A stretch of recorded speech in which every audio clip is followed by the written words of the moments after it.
Hey everyone, this is John from EastCoastArmory.com, and I'm here today with a model showcase video for this 1/16 scale radio-controlled late production German Tiger I.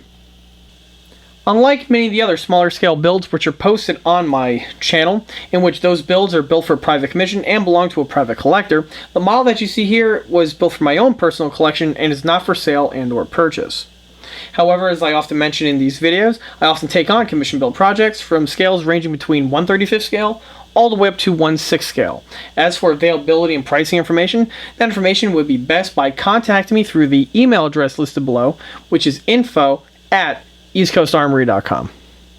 The model itself has gone through an extensive upgrade in both redetailing as well as in upgrading many of the mechanical components, all of which we'll be going over in this video. Before we can go any further with the video, let's go ahead and take a quick walk around the model. The model that you see here is depicting that of a late production Tiger I. The late pattern of Tiger was the final incarnation of the Tiger I's development. This variation of the Tiger is really the final developmental incarnation of the design, and the reason for that was to use less material in order to build the vehicle, as well as speed up the production time and give the tank some common parts commonality with the other German tanks of the period, namely that of the Panther and the King Tiger. In addition to standardizing the parts as much as they can, the late pattern of Tiger I simplified the Tiger I's design, and many of the initial traits which were first built into the first generations of Tiger I were replaced as they were not needed, and they just required too many resources to build into the production units. Shortly after the vehicles went into full production in 1942, it was quickly realized that many of the design traits found on the Tiger I, as well as many of the Tiger I's features, not only were deemed impractical and were not used in field very often, but were also using up more raw materials which could have been used and allocated to other projects. In combination to that, all of these extra components and features were being built into the tanks were taking longer for the tanks to actually roll off the production lines, which at this point the tanks were desperately needed in the field. After the initial and production batches of the Tiger, it is at this point where the streamline program started to take effect. Such features which were eliminated and were dropped were that of the snorkeling function, as well as the external FIFO air cleaner system. It was by this point here where the engines were fully transferred from the HL210 to the Maybach HL230. Also by this point, the drum commander's copula was replaced with the lower profile panoramic copula, which is similar in design to that of the Panther and King Tiger. One of the most notable changes that were made to the later pattern Tigers was that of the wheel design. The wheels were redesigned to use the all-stamped sheet metal steel wheel. This differs from the earlier pan wheels that had the rubber tires. By this point of the war, the raw material for the rubber tires were needed for other projects. Also, by changing the wheel design, not only were the wheels using less material, but there was also less number of wheels which were found on the later pattern of Tiger, as it was discovered that you didn't need all of the extra road wheels which were used and found on the initial, early, as well as even the mid-production versions of the Tiger. Another byproduct of the wheel design is that this wheel pattern was the same exact design which was developed for the King Tiger and was also able to be used on the Panther. So with one wheel design, you could use it on 3 different tanks, which streamlined the supply chain as well as made replacement of parts easier in field due to commonality of parts. Some other areas where the designer saved on material and costs was that on the tank's headlights. Rather than the 2 headlights which are found on the earlier renditions of the Tiger, they were consolidated to a single headlight mounted on the front of the glacis plate. The tank's gun muzzle was also redesigned to be a lot smaller in profile and again use less material. The toolbox, which is found on the back on the older versions, was another component that was deleted. Finally, some more provisions were changed on the tank's armor, namely that of the turret roof. Due to the more severe threat of fighter bombers, the top plate was thickened with extra pieces of steel armor plate, as well as a provision for mounting that of an external MG34T machine gun for use for anti-air support. Other than that, the tanks were basically the same. They used the same armament, the same 88mm gun, as well as the two MG34T machine guns, one in the bow and one in the mantlet for the coax. The crew configuration also stayed the same. Before we go any further with the video, let's go ahead and take a step back to when the model was first started to get a good idea on what the base starter model started like, as well as what the model looked like before all of the alterations and modifications that got the model up to the current point that you see here. And here's the model just prior to assembly and project start. For the base starter model, I'll be utilizing this Taigen 1/16 scale radio controlled late production German Tiger I. This version is the plastic version, in that what this version has is that the turret itself is all made out of plastic. The model also features all plastic running gear, including the sprocket, the wheels, the idler, and the track. Even though this is the all-plastic version of the model does feature a metal gearbox, as well as, if we can see here, the metal underplate that we have on the bottom of the tank. The model is fully radio controlled and comes ready to run. The electronics in this model here are stock Taigen, which features the proportional drive steering, as well as the smoke, sound system, turret rotation, gun elevation, as well as the BB firing capability. The model itself was purchased from imex. imex is a distributor of the Taigen model tanks, and their website is listed on the link below. The company is located out in Florida, and I've purchased from them numerous times. They not only supply the tanks, but they also have a wide catalog of the detail hop-ups to modify and improve the stock offerings. The model was purchased approximately a year ago, and as you can see, there is some dust on the model from where it was sitting. The model itself was purchased on, again, imex's website, but on their website, for a while they had a section called the Scratch and Dent. On the Scratch and Dent page, imex had merchandise which came in broken from shipping, and they went ahead and offered it as is with a discounted price. This Tiger I was one of these kits that was listed on that page. What's funny is that when I purchased this tank, I wasn't in the market for a late production 1/16 Tiger I. However, while I was navigating on the website, I encountered the listing. I saw the condition that the model was in. I felt bad for the model, and I decided to purchase it and give it a good home, along with a good ugly duckling repair job. Kind of the same way you feel if you're in the pound and you see a puppy sitting in the kennel. The damage that this model here features is that of the rear portion here of the driver's side. As you can see, there is a crack which runs along the top portion and runs parallel with that of the grillwork.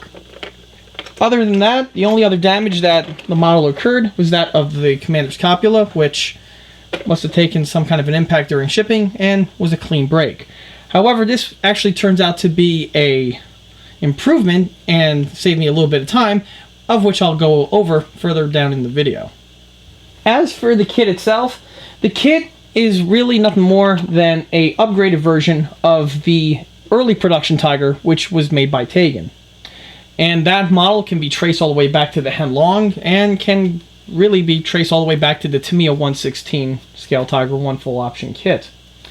What Taigen went ahead and did was they went ahead and took the stock early production kit and retrofitted it and gave it late production components in order to pass it off as a late production Tiger. It's a good idea to do, however, because of the way they executed it, there are some inaccuracies found on this kit that will need to be addressed by the builder. As for the inaccuracies, of which I'll be going over further down in the video, so you might want to stay tuned for that. One feature that I liked about the Taigen model is the fact that they have the Zemrit pre-applied. The Zemrit that you see here is a vinyl rubbery stick-on that is molded to the side of the tank and then simply gets glued to the side of the turret or the hull. This gives you the Zemrit without having to go ahead and hand sculpt it with epoxies. The Zemrit will be left on this model and will be utilized. As the version of the Tiger I that this tank will be turned into, the Zemrit is mandatory. As for this assembly, this is standard Taigen. It's facilitated by a small little latch that's found here on the back. By pulling the latch, allows you to disconnect the hulls. Here we can see the damage that is found on the upper deck in more detail. As well as the upper deck, there's the transport cable also has a little bit of a chip in it. More information on that will to follow. And here's the under portion of the deck with the damage present.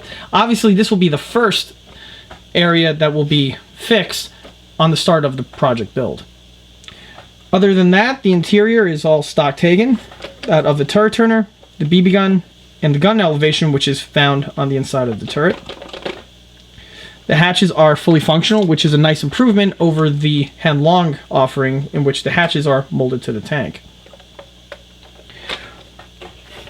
One nice feature is that the Taigen kit has the Bosch headlight mounted in the center of the plate, and there's only one headlight. This is true for that of a late production Tiger, which this vehicle is. The light is fully functional, just like they are on the other Taigen represents. As for the lower hull, again, totally stock Taigen, nothing earth-shattering to be found here.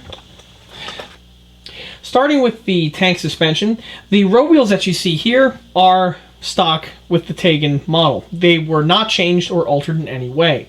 The stock Taigen kit, specifically this one, which I believe is the plastic version, utilize plastic road wheels. However, the important components, namely the axles, the swing arms, and the torsion bars, are all die-cast metal.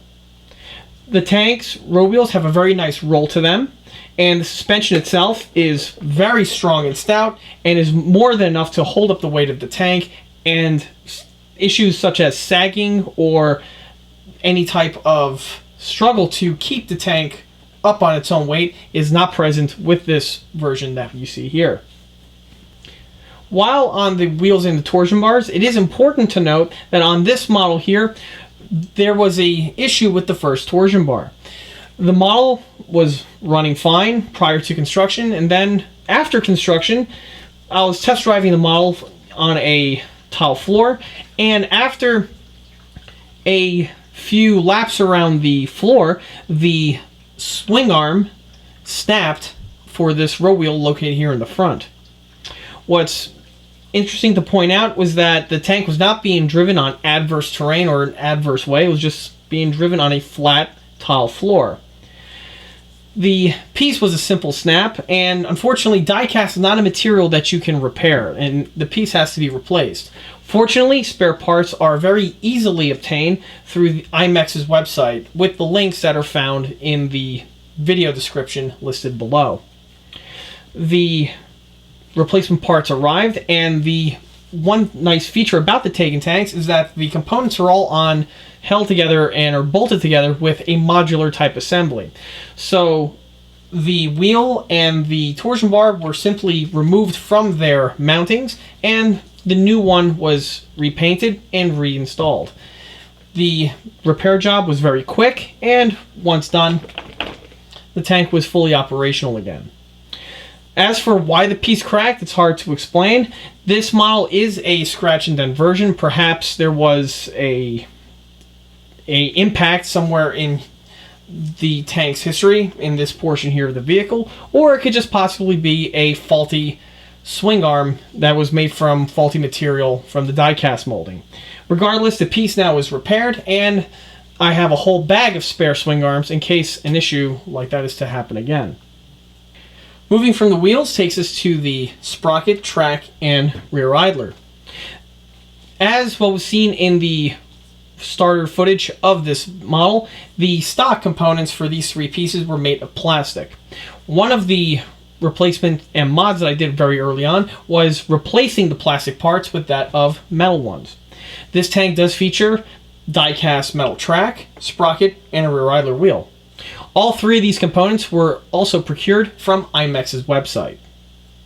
The pieces are a simple drop-in installation, and absolutely no work is required in order to get the pieces to mount on. One thing to point out is that the sprocket for the late version that's offered on imex's website is the correct pattern for a late production Tiger I. The difference, of course, being that of the hubcap. The hubcap on the earlier pattern of Tigers was more of a dome style appearance, while on the later version you had a distinctive center hub with a star lock pattern. This version is found on the imex piece. While on the sprocket, one of the most important mods that need to have been made to the model was that of the gearbox. Like what was shown in the start footage of the build, the gearbox that came with the stock kit was that of a die-cast zinc alloy gearbox. Now, when I first built the model and was test driving it, I didn't change out the gearbox, as I figured that the metal gears should be more than suffice to handle the tank, specifically with the added wear of the metal tracks. Unfortunately, I was incorrect. After driving the tank for not very much mileage, the gearbox on this side of the vehicle stripped out, and the gearbox needed to have been replaced. For the replacement gearbox, I went ahead and replaced the stock gearbox with that of the Taigen ball bearing steel gearbox. This gearbox I've used on another build in the past and is highly recommended. The gearbox is a simple drop-in installation. There is no fiddling or any type of alteration that needs to be made to the hull in order to mount on the gearbox. Simply remove the stock fasteners, insert the gearbox, reinstall the stock fasteners, and connect the electrical connections to the electronics, which is all plug assembly. The whole conversion took less than 10 minutes to do, and the tank was then off and running again. So far, I've been driving the model, and the tank has been running flawlessly. This is important to keep in mind, specifically for anyone who has one of these plastic versions of the either Henlong or, in this case, a Taigen, and are interested in swapping out the track with the metal ones, as the replacement of the gearbox does add cost to the model. However, is absolutely mandatory in order to keep the tank in running operation, as the stock gears, whether it be a plastic or the original zinc alloy ones, are just not strong enough to hold up to the constant wear and tear of the metal drivetrain. Moving our way to the tank's rear idler wheel, one nice feature found on the Taigen tank is that the idler wheel is the correct pattern and size. What I mean by this is that the earlier versions of the Tiger I have a large rear idler wheel, while the later variants have a smaller pattern of idler wheel. The idler wheel you see here is also a die-cast component. One addition that was made to the rear idler wheel was that of the hubcap. The hubcap detailing you see here was not included with the Taigen component. The hubcap you see here is a new Rescent drop-in installation unit from EastCoastArmory.com. They are listed on the website and are sold in a set. Each set contains 2 hubcaps, of course one for each side, enough to equip one whole Tiger. The components are a drop-in installation, as you can see from the image in the lower quarter, where it has the picture of the idler wheel before the installation of the hubcap and the idler wheel with the installation complete. Moving our way to the track, like I said before, the track was also replaced. The track that you see here is the late pattern track, which again is a very nice touch, which is listed on the website. The difference, of course, between the early and late pattern of tracks is that of the ice cleats, which are found on the later versions of the Tiger I. Now, one piece of detailing that I absolutely love about the Taigen tracks is that, first, unlike the Tamiya or even the Henlong molded plastic track, in which the hinge is a partial hinge, on the Taigen track, the hinge is the appropriate pattern, and it is a full hinge throughout the whole link. This is a nice bit of detailing that greatly helps the look of the model, and actually is something that I would definitely recommend as an aftermarket upgrade to anyone that has the Tamiya 116 RC version as well. Another nice piece of detailing is that of the guide horns. As you can see, there is a small hole found in the center of each tooth. These are mud slits, and these are present on the Tiger I tracks. It is a very nice feature that they are found on the Taigen versions. A few of the metal track offerings on the market I've seen, namely the ones from Matto, come close in quality, however are missing the mud slits and the correct pattern of tooth, which are found on the Taigen links. So if accuracy is definitely something that you're looking out for, I strongly recommend the Taigen track as opposed to the Matto ones that are on the market. It's also important to note that on imex's website, they have not only the late pattern track like you see here, but also the early pattern track that has the same advantages, only with the correct thread pattern for an earlier version of the Tiger. Moving from the suspension takes us to the front plate. The front plate you see here is basically stock Taigen, with the only addition that was made was that of the Zemerit that is found on this lower plate here. The Zemerit was missing on the stock Taigen model. While here, it's nice to point out that one portion of the Taigen kit that I like is that of the reinforcement struts that are found on either side of the lower hull. These pieces of detailing are absent on the headlong kit and would have to be acquired via an aftermarket source. Also, while on the lower front, the lift hooks and the tow hook eyes that you see here are actually made of die cast as opposed to plastic, which are again a nice feature for the Taigen model. Moving to the rear of the model takes us to the lower portion here. Just like what was mentioned on the front, the Zemerit was missing on this portion of the model and was added. Some other details to point out is that of the tow hitch was drilled out, as well as the missing fasteners were added for detailing. Moving towards the rear Convoy Light. The Convoy Light that you see here was modified from the Taigen original. The original Taigen kit has this piece molded into the tank and is a static, non-functional piece. For this build, I wanted to do something unique, and I decided to make the component functional.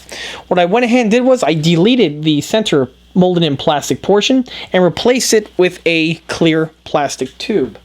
On the inside of the model is connected to a bright LED as well as a fiber optic. When the model gets turned on, the electronics are patched into the tank's other lighting, and so the lighting is fully functional. To test it, I will turn on the tank right now so you can see the light in action.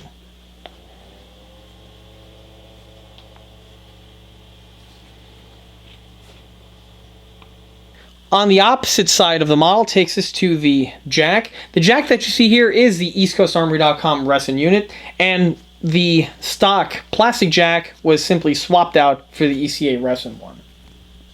Moving our way to the center of the model takes us to the cold weather starter. Cold weather starter you see here is the kit original, however was modified in the way it mounts to the rear hull. On the original Taigen as well as on the Henlong versions, this portion here is held on with 4 small pegs. These 4 pegs are inaccurate for a Tiger I, as on the rear Tiger, the plate is mounted to the tank via 2 long pegs that are held on with fasteners. On the model here, to replicate that, I went ahead and drilled out the molded in sections for the 2 support mounting fasteners. In their place, I replaced them with 2 wire brads. The 2 wire brads are long enough that they go through the plate and secure it to the tank in a manner which is more realistic to the real Tiger. Now, in addition to that, it's also important to keep in mind that on the stock Taigen kit, there is a small square hole behind this portion here of the starter plate. That hole was plugged up and was deleted, and the surface was blended in with that of the Zemerit coating. Moving our way to the rear exhaust manifold. This is one portion of the build that was heavily changed from the original kit offering. The original kit manifolds were deleted, and in their place, a set from EastCoastArmory.com was added. The ECA sets differ from the kit ones in that the kit ones like I have here in my hand, are hollow in the back. Because of this, you will see a unsightly gap on this portion here of the exhaust if left stock. Another advantage of the ECA unit is that because the pieces are solid resin and are drilled out, the smoke is focused through the exhaust manifold and out through the top. On the stock Taigen, the exhaust leaves the generator and simply enters into this cavity over here. Because there is this very large cavity, the smoke just bellows out and encompasses the entire unit in a rather unrealistic manner. In addition to the exhaust stacks, the other detailing that is found on the ECA sets is that of the puffer caps. The puffer caps have been supplied with these sets for a year or two now, and on this model here, there have been a revision. This version of the puffer caps, they're the same exact component, however, their material that they're made in has changed. In the past, the components were casted in the standard ECA gray resin. However, one issue that I had with these components was that when I was freeing them from the mold, due to their small size and small surface area, they were very susceptible to breaking upon extraction of the mold. Also, they were very frail with the mounting, as if anything would hit them, they had a high chance on breaking. That is not necessarily an issue with a tank like this with the puffer caps that are fully enclosed. However, for an earlier initial pattern Tiger in which they are left open, this can be an area to watch out for. So rather than working with the standard resin, I went ahead and changed the material to the flex resin that is found on many of the other 1/16 and 1/6 scale parts from ECA. With the flex resin, the pieces come out a lot easier, they are a lot more robust, and they're a lot easier to work with for the builder. The components themselves have not changed in price and are the exact same price as the ones listed earlier. It's just that now when you place the order, you get the flex versions instead. Moving our way up from the back takes us to the transport cable. The cable that you see here mounted on the tank is not the one that came with the Taigen model. The kit supplies you with the same plastic cable that is found on the early pattern of Tiger. For a late pattern Tiger like this vehicle here, that pattern of the cable is inaccurate, as one of the design changes that occurred for the late pattern Tiger was a different layout of the cable, which mimics that of more of the King Tigers. The cable that you see here is all scratch built and features a real metal cable as well as metal clips which are all soldered together. The components had to have been made out of metal and solder needed to have been used, as just basic glues alone were not nearly going to be strong enough to hold up the weight and tension of the cable, specifically when it's spooled in the manner that you see it here.